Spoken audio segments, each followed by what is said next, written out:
दोस्तों आज मैं जाऊंगा सेंटोसा। वैसे तो कोविड के चक्कर में यहाँ बहुत ज़्यादा लॉकडाउन है, बहुत सारी चीज़ें ओपन नहीं हैं, लेकिन कुछ चीज़ें ओपन हैं। उनका मैंने कल ऑनलाइन बुकिंग कराई थी। यहाँ का एक फेमस एक्वेरियम है सेंटोसा में, उसकी मैंने बुकिंग कराई है, तो आज वो चल के विज़िट करते हैं। सेंटोसा की आपको एक ब्रीफ हिस्ट्री बता दें। बेसिकली ये एक आइलैंड है, रिसोर्ट आइलैंड है, बट इनिशियली ये फ़िशिंग के लिए सिंगापुर में ये एरिया यूज़ होता था। बाद में ये एक मिलिट्री बेस भी बना एंड ब्रिटिशर्स इन सब ने इसको मिलिट्री बेस भी बनाया एंड अराउंड 1970 इसका नाम सेंटोसा पड़ा और इस आइलैंड को रिसोर्ट के फॉर्म में कन्वर्ट करने की कोशिश की गई जिससे कि टूरिज़्म बढ़ सके। आज ये वर्ल्ड रिनाउंड एक टूरिज़्म डेस्टिनेशन है। सिंगापुर लोग आते हैं तो सेंटोसा ज़रूर घूमते हैं। मैं भी आपको घुमाऊंगा, बट अभी थोड़ा सा कोविड का रिस्ट्रिक्शंस है, तो जो चीज़ें ओपन है सिर्फ वो घुमा पाऊंगा। लेटर आपको इसके और भी फीचर्स और भी जो रिक्रिएशन पॉइंट्स है वो आपको घुमाऊंगा। सेंटोसा जाने के बेसिकली 3 रास्ते हैं। एक है वो केबल कार जो आप देख सकते हैं, उसके थ्रू आप जा सकते हैं। दूसरा है बेसिकली ब्रॉडवे, ये बेसिकली बाय वॉकिंग आप सेंटोसा जा सकते हैं। और तीसरा है बेसिकली आप ट्राम चलती है जिसको एक्सप्रेस कहते हैं। बेसिकली वो ट्राम्स चलती हैं एंड आप उसको करके भी सेंटोसा जा सकते हैं, depending upon what choice you want to take. But मैं प्रेफर करता हूँ सेंटोसा जाने के लिए केबल कार के थ्रू। बेसिकली एक डिफरेंट व्यू मिलता है आपको सेंटोसा का। चलिए बेसिकली दोस्तों हम लोग केबल कार के थ्रू सेंटोसा जाएंगे एंड आपको ऊपर का व्यू भी दिखाऊंगा कि बेसिकली एक बहुत ही डिफरेंट एंड सीनिक व्यू मिलता है। चलिए केबल कार के थ्रू सेंटोसा चलते हैं।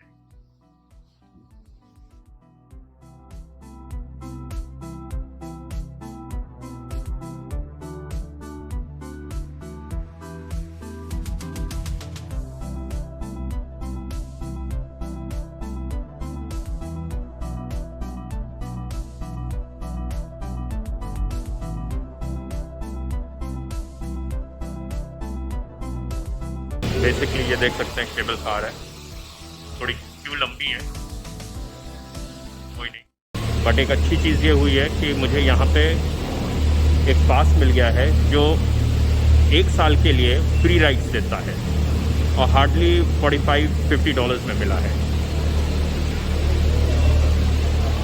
तो लेट्स एंजॉय द राइड।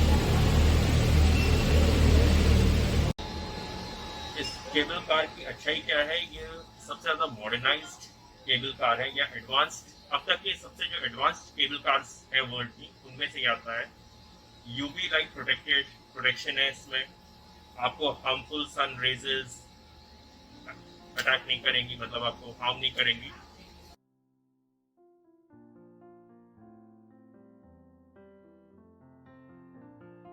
हमको पहले ले जाएगी माउंट फेवर। अगर आप ये देखेंगे तो माउंट फेवर जाएगी और फिर हम लोग राउंड वे घूमेंगे। माउंट फेवर से फिर हार्बर फ्रंट आएंगे और फिर सेंटोसा जाएंगे।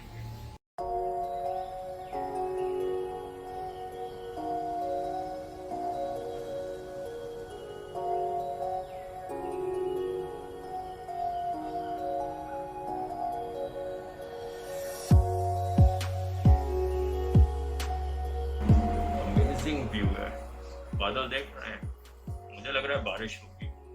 चलिए कोई नहीं, तैयारी करके लाए हैं। सिंगापुर में बारिश होती है, बहुत होती है, तो आपको हमेशा वेल प्रिपेयर्ड रहना चाहिए। और गर्मी भी होती है तो अपने पास जब भी आप ट्रैवल करने आए या विजिट करने आए तो अपने पास पानी की बोतल जरूर रखें, स्पेशली जब आप एज अ टूरिस्ट हैं तो अपनी पानी की बोतल रखें, क्योंकि दिन भर आप घूमेंगे ही, बाहर ही रहेंगे। अगर आप वो दूर देखेंगे ना, जो आइलैंड्स बिल्कुल होराइजन पे हैं, वो बेसिकली इंडोनेशिया है। सिंगापुर और इंडोनेशिया इतना पास है। कई जो उसमें से आइलैंड्स हैं वो इंडोनेशिया के बीच में शिप्स हैं, लोकेशंस। ये एक ट्रेल भी है फॉर ट्रैकिंग एंड एवरीथिंग। ये भी मैं आपको नेक्स्ट वीडियोस में सीरीज में घुमाऊंगा। And this is mount favour peak. यहाँ बहुत ही अच्छे रेस्टोरेंट्स हैं विद ग्रेट व्यू। जैसे आप उस साइड देखना होंगे ना, वो भी रेस्टोरेंट है, दैट इज अ रेस्टोरेंट। अगर ये पूरी चेन ही इस पे रेस्टोरेंट्स की है।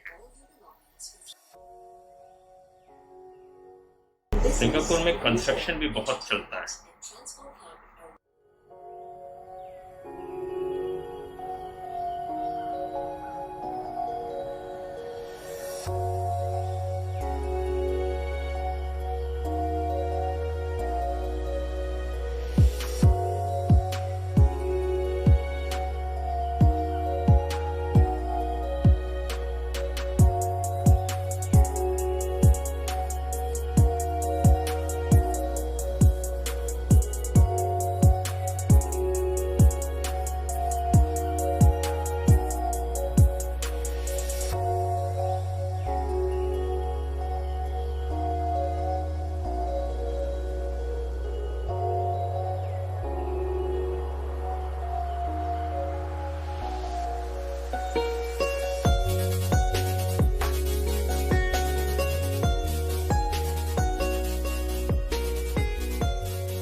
So now we are going to see aquarium and let's see वहाँ क्या है।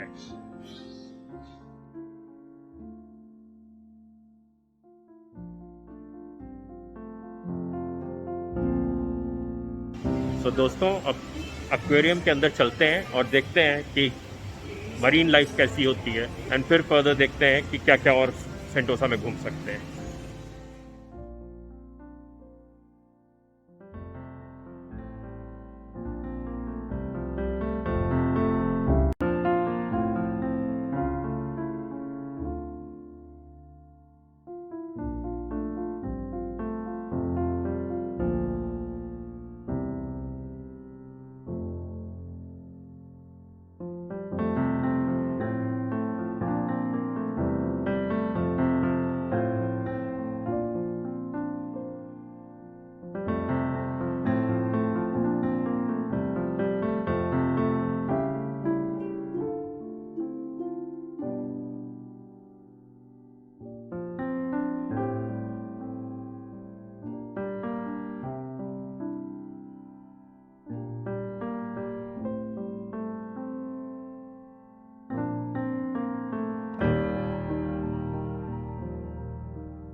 So this was the whole tour of the aquarium in Sentosa in Singapore.